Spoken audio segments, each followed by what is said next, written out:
In the heart of rural Italy, where ancient stone walls crumble beneath the weight of centuries and forgotten villages, the hillsides like ghosts of a prosperous past, an extraordinary transformation was about to begin.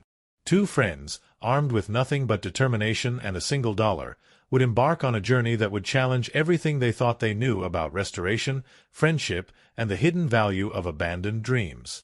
What started as an impulsive purchase of a nearly destroyed villa would evolve into a story of architectural resurrection so remarkable that it would capture the attention of the entire world, proving that sometimes the most worthless-seeming investments can yield the most priceless returns.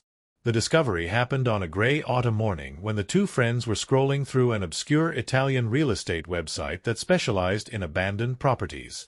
They had been planning a vacation to Tuscany, looking for rental accommodations, when they stumbled upon a section of the website they had never noticed before.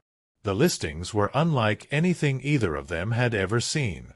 Property after property was listed for symbolic prices, €1, sometimes even less, with the catch being that buyers would commit to restoring the structures within a specified time frame. The friends laughed at first, thinking it was some kind of elaborate scam or marketing gimmick. But as they dug deeper into the listings, reading the descriptions and examining the photographs, they realized this was entirely legitimate. The Italian government, along with various regional authorities, had implemented these programs to revitalize dying villages and prevent historic buildings from collapsing into irreparable ruin. If you're enjoying this incredible story of transformation and dreaming about your own Italian adventure, make sure to hit that subscribe button and ring the notification bell so you never miss another amazing tale of restoration and discovery. And if you're really loving the content and want to support the channel, consider becoming a member with super thanks. Your support helps us bring you more incredible stories like this one. Also, drop a comment below and let us know where in the world you're watching from. We love hearing from our global community of dreamers and doers. Among the dozens of listings, one property stood out with an almost magnetic pull. The villa was located in a small village in the Piedmont region, nestled in the foothills of the Alps. The photographs showed a structure that could barely be called a building anymore. The roof had completely collapsed inward, leaving only fragments of terracotta tiles scattered among the rubble. Walls that had once stood proud and strong now leaned at precarious angles, held up seemingly by nothing more than stubborn memory and the wild ivy that had claimed every surface. Windows were empty voids, their frames long since rotted away, and what had once been elegant doorways now opened onto piles of debris and overgrown vegetation. The villa's facade, though crumbling, still hinted at its former grandeur. Traces of frescoes could be seen beneath layers of grime and weather damage, and the proportions of the structure spoke to a time when such homes were built with an eye toward beauty as much as function. The listing description was brutally honest about the property's condition. The villa had been abandoned for over 40 years, left to the elements after the last family members had moved to the city in search of better opportunities. The structure was classified as unsafe, with significant structural damage to the foundation, walls, and what remained of the interior floors. There was no electricity, no running water, and no functional sanitation system. The property came with approximately half an acre of land, but that too had been neglected for decades, transforming into an impenetrable jungle of brambles, weeds, and self-seeded trees. The local municipality was offering the property for €1, but with strict conditions. The buyer would need to submit detailed restoration plans within 6 months, begin work within 1 year, and complete the restoration within 5 years. Failure to meet any of these deadlines would result in the property reverting to municipal ownership, with the buyer forfeiting any money invested in the project. Most people would have scrolled past such a listing without a second thought.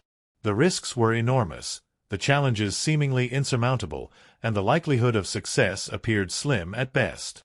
But the two friends saw something different in those photographs of ruin and decay. They saw potential. They saw history waiting to be honored.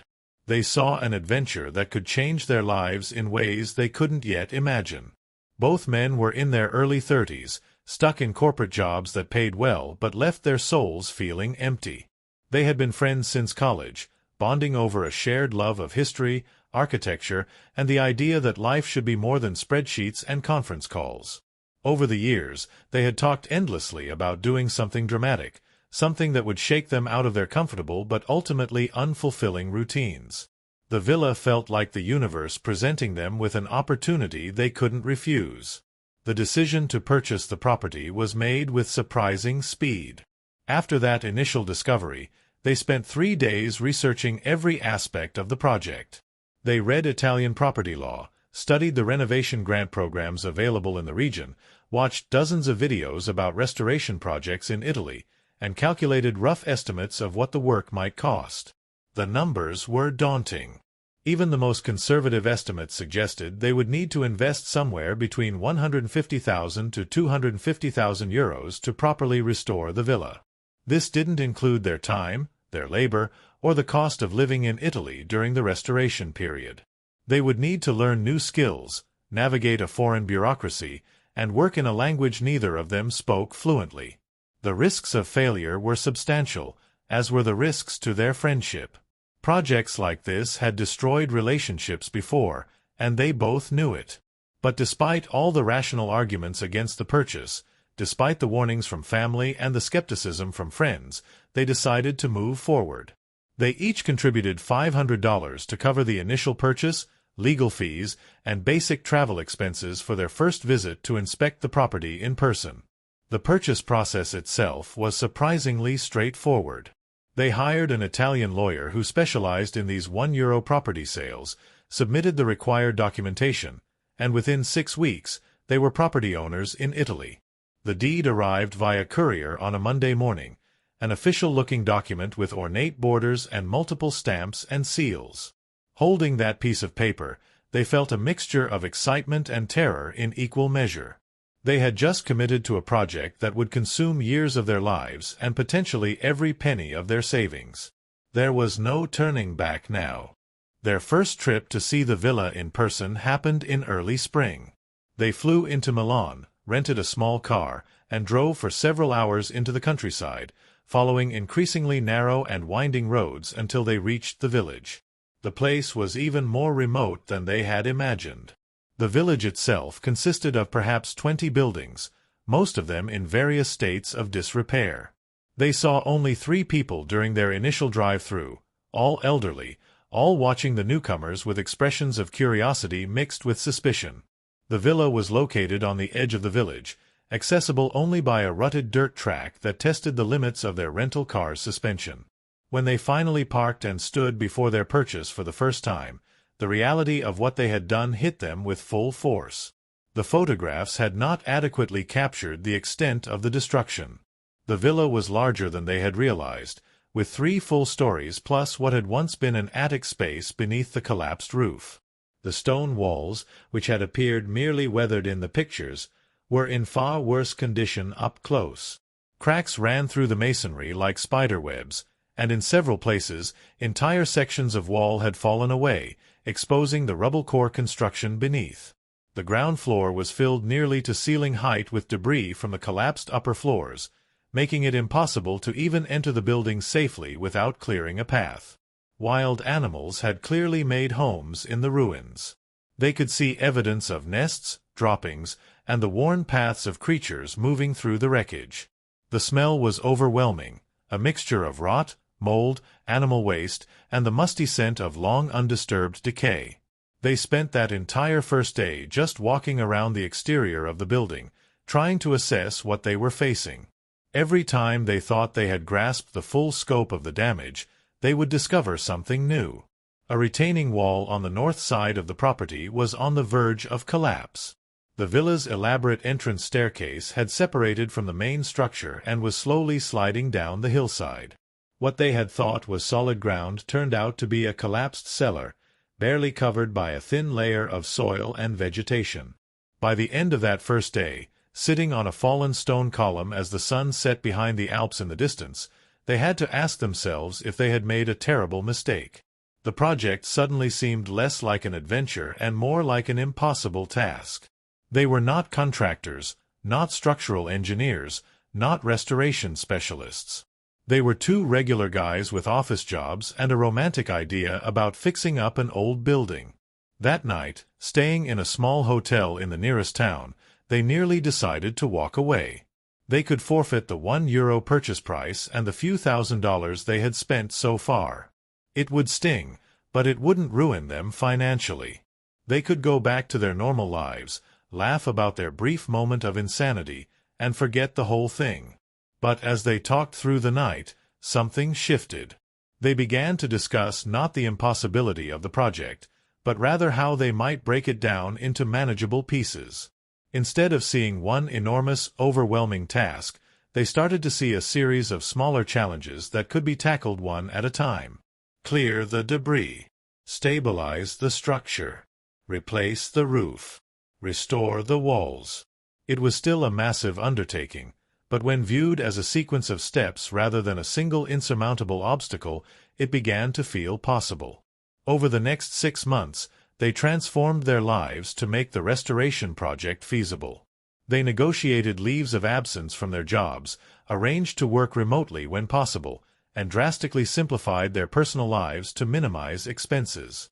They sold their cars, gave up their apartments, and moved to Italy with little more than work clothes, tools, and a determination to see the project through.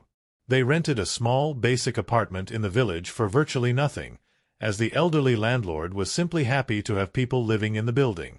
The space was cramped and cold, with temperamental plumbing and electricity that seemed to work only when it felt like it, but it was home base for their mission.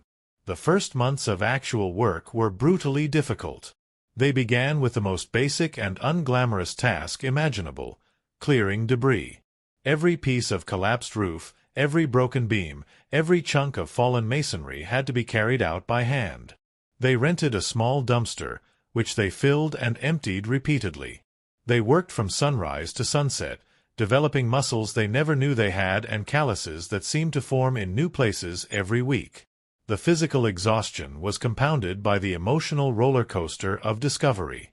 For every discouraging find, another crack in the foundation, more extensive water damage than they had realized, evidence of termite infestation, there was an exciting discovery.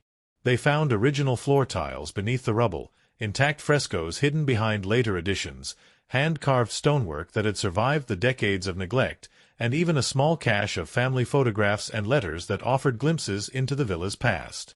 As they cleared the debris and began to see the bones of the building more clearly, they started to understand what the villa had been in its prime. It had been built in the mid-1700s by a wealthy merchant family, constructed during a period when the region was prosperous and the village had been an important stop on trade routes between Italy and France. The architecture reflected that era's sensibilities, with formal proportions, elegant details, and a layout designed for entertaining guests and displaying wealth. The ground floor had featured a grand entrance hall, a formal dining room, a salon, and service areas. The second floor had contained the family's private quarters, with several bedrooms and a large sitting room.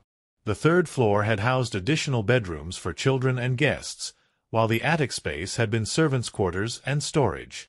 Understanding the villa's history helped inform their restoration approach. They weren't just rebuilding a house, they were preserving a piece of regional history. This realization brought additional pressure but also additional motivation. They began spending evenings in the local library, such as it was, researching the history of the region and studying historical construction techniques. They met with local historians who shared stories about the villa and the families who had lived there.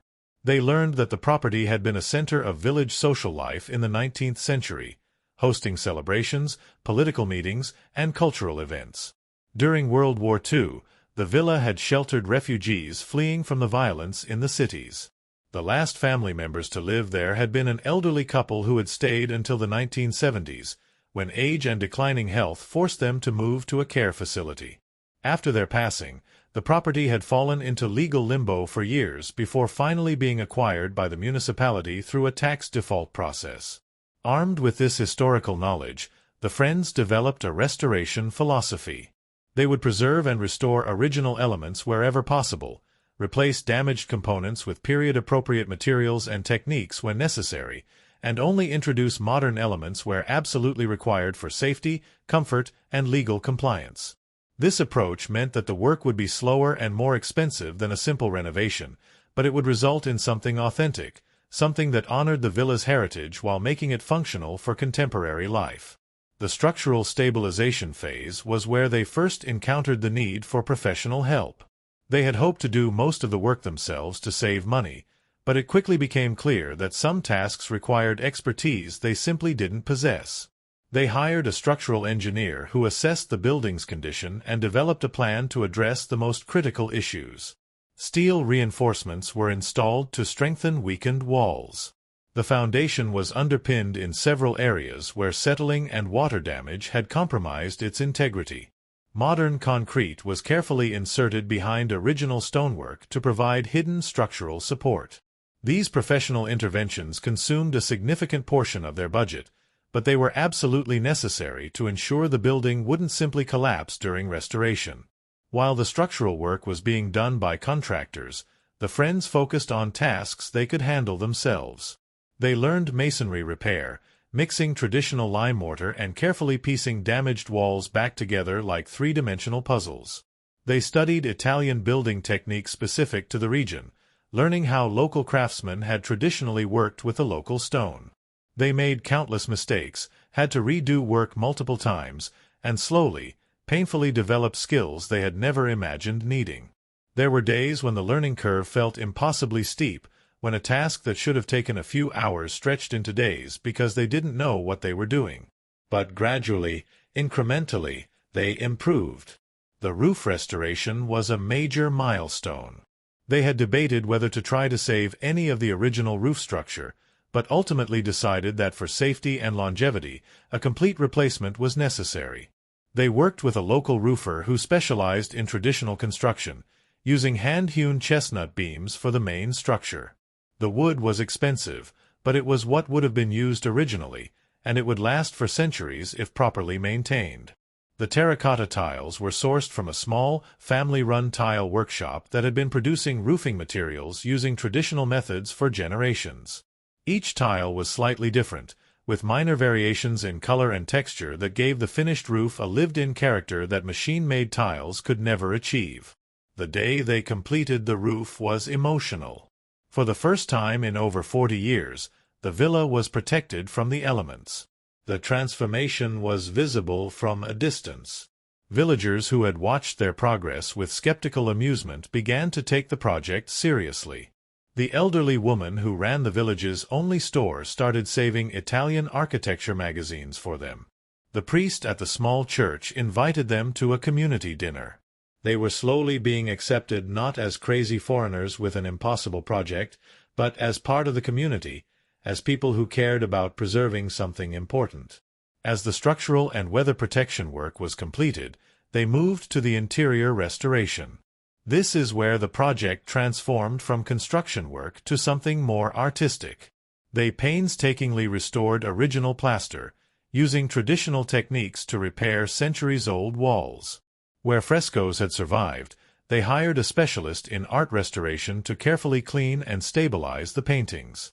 The colors that emerged from beneath decades of grime were breathtaking. Delicate pastoral scenes, mythological figures, and elaborate geometric patterns appeared as if by magic. Some frescoes were too damaged to fully restore, but even fragments were preserved and incorporated into the design. The original floors presented both challenges and opportunities. Where tiles had survived intact, they were carefully cleaned and reset. In areas where too much damage had occurred, they sourced period-appropriate replacement tiles from architectural salvage yards and demolition sites. The result was a patchwork that told the story of the building's history. Perfect uniformity would have looked fake.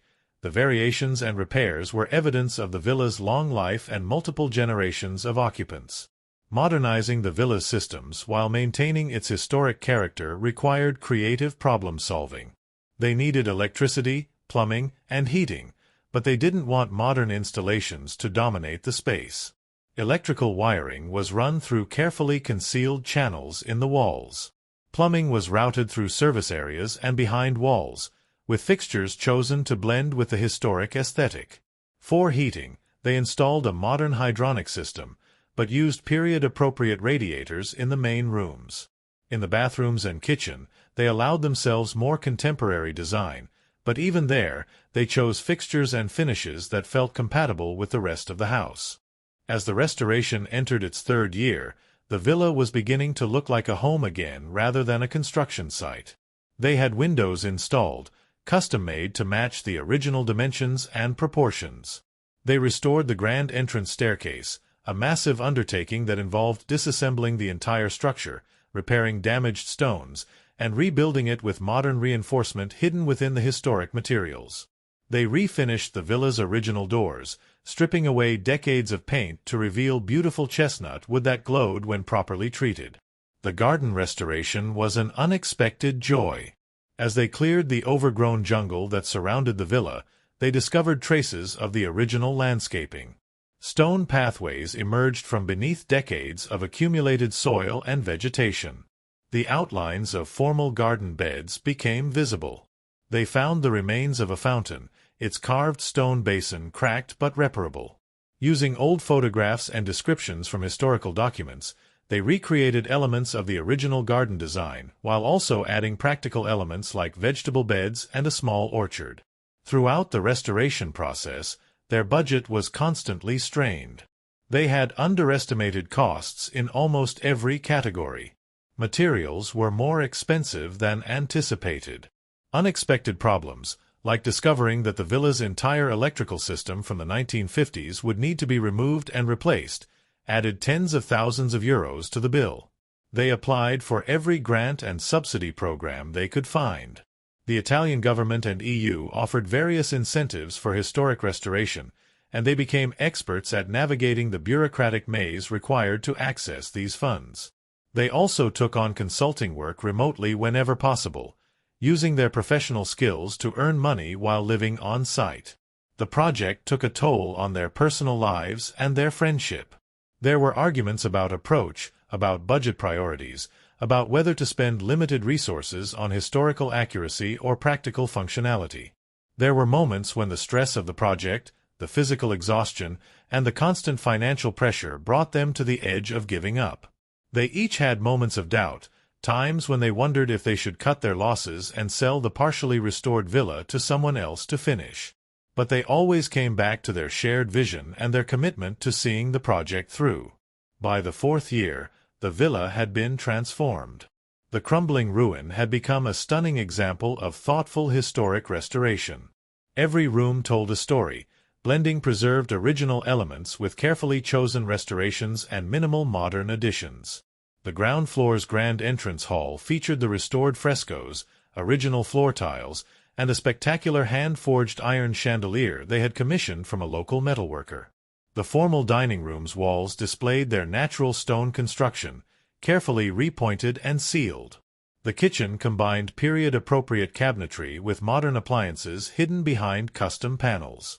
Upstairs, the bedrooms maintained their historic proportions and details while incorporating modern bathrooms and climate control. The third floor, which had been completely destroyed, was rebuilt to serve as a luxurious primary suite, with exposed beam ceilings, carefully restored windows, and views across the valley toward the Alps. As word of the restoration spread through architectural and restoration communities, visitors began arriving. Architecture students came to study their approach to blending preservation and modernization. Historic preservation organizations invited them to give talks about their experience. An Italian architecture magazine featured the villa in a 12-page spread, documenting the transformation from ruin to masterpiece. The attention brought unexpected opportunities. A luxury vacation rental company approached them about managing the villa as a high-end rental property. The rates they proposed were shocking, potentially 10,000 to 15,000 euros per week during peak season, with occupancy projected at 70% or higher. The friends realized that their €1 purchase had transformed into an asset worth well over 2 million euros. Beyond the property's market value, they had created something that could generate substantial income while preserving an important piece of regional history. More importantly, they had proven to themselves and others that abandoned historic properties weren't just liabilities waiting to collapse. They were opportunities for those willing to commit the time, resources, and passion necessary to bring them back to life. The restoration's success had ripple effects throughout the village. Seeing what could be accomplished, other property owners began investing in their own buildings. The village, which had been dying, began experiencing a renaissance. The small store expanded. A restaurant opened in a restored historic building. Young families began moving in, attracted by the combination of affordable property prices, the area's natural beauty, and the emerging sense of community vitality. The mayor credited the villa restoration with changing the village's trajectory, transforming it from a place people left into a destination people sought out. The friends made a decision about the villa's future during the final months of restoration. Rather than selling the property and cashing in on their investment, they decided to keep it. They would split time living there themselves and rent it out to cover expenses and generate income. The villa had become more than an investment or a project. It was part of their identity, a testament to what could be accomplished through determination, hard work, and a willingness to take risks. The official completion celebration took place on a warm evening in late summer. The village turned out in force, as did representatives from historic preservation organizations, local government officials, and journalists who had been following the story. Tables were set up in the villa's restored garden, under lights strung between newly planted trees. Local musicians played traditional songs. Villagers who had watched the entire restoration unfold shared their memories of the building's past and their amazement at its present. The elderly woman from the store presented them with a framed collection of the architecture magazines she had saved for them over the years. The priest blessed the building and thanked them for honoring the village's heritage.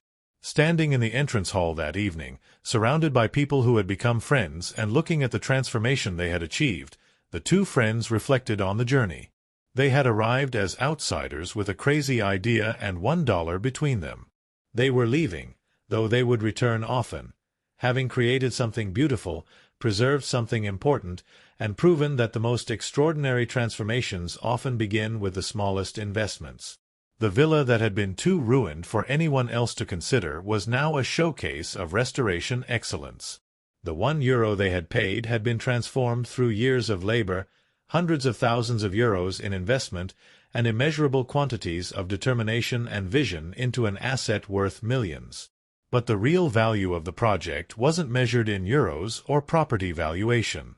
It was measured in skills learned, in friendships deepened, in a community revitalized, and in the satisfaction of having taken something broken and made it whole.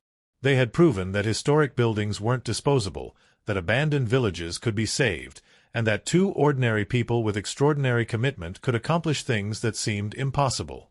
If this story of transformation, determination, and turning ruins into riches has inspired you, make sure you're subscribed to the channel and have hit that notification bell.